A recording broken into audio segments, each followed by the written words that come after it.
ধরনের নির্বাচন হবে এটা নিয়ে একটা সবার মধ্যেই উৎকণ্ঠা ছিল, সংশয় ছিল, অনিশ্চয়তা ছিল।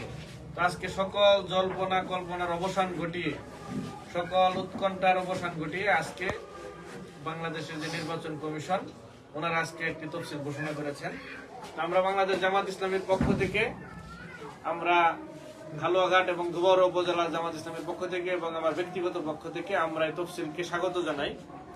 যে মানুষ দীর্ঘদিন যাবৎ, আপনারা জানেন যে ভোট দিতে পারতেছে না, দীর্ঘদিন যাবৎ মানুষের যে আবেগ ছিল ভোট নিয়ে। বাংলাদেশে আমরা দেখি যে কয়টা নির্বাচন আমার দেখার সুযোগ হয়েছে, যে বাংলাদেশের মানুষ একটা ঈদের মতো উৎসব নিয়ে, উৎসব মুখর পরিবেশে ভোট দিতে যায়। ওই দিন সারা বাংলাদেশে একটা ঈদ উৎসব বিরাজ করে সকল মানুষের মনে। তো আমরা দীর্ঘদিন যাবৎ সেই ভোটের অধিকার থেকে বঞ্চিত ছিলাম।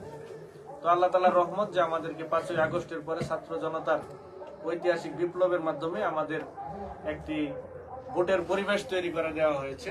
আমরা এই জন্য প্রথমেই শ্রদ্ধার সাথে স্মরণ করি যারা আমাদেরকে 5ই আগস্ট জুলাই বিপ্লবের মাধ্যমে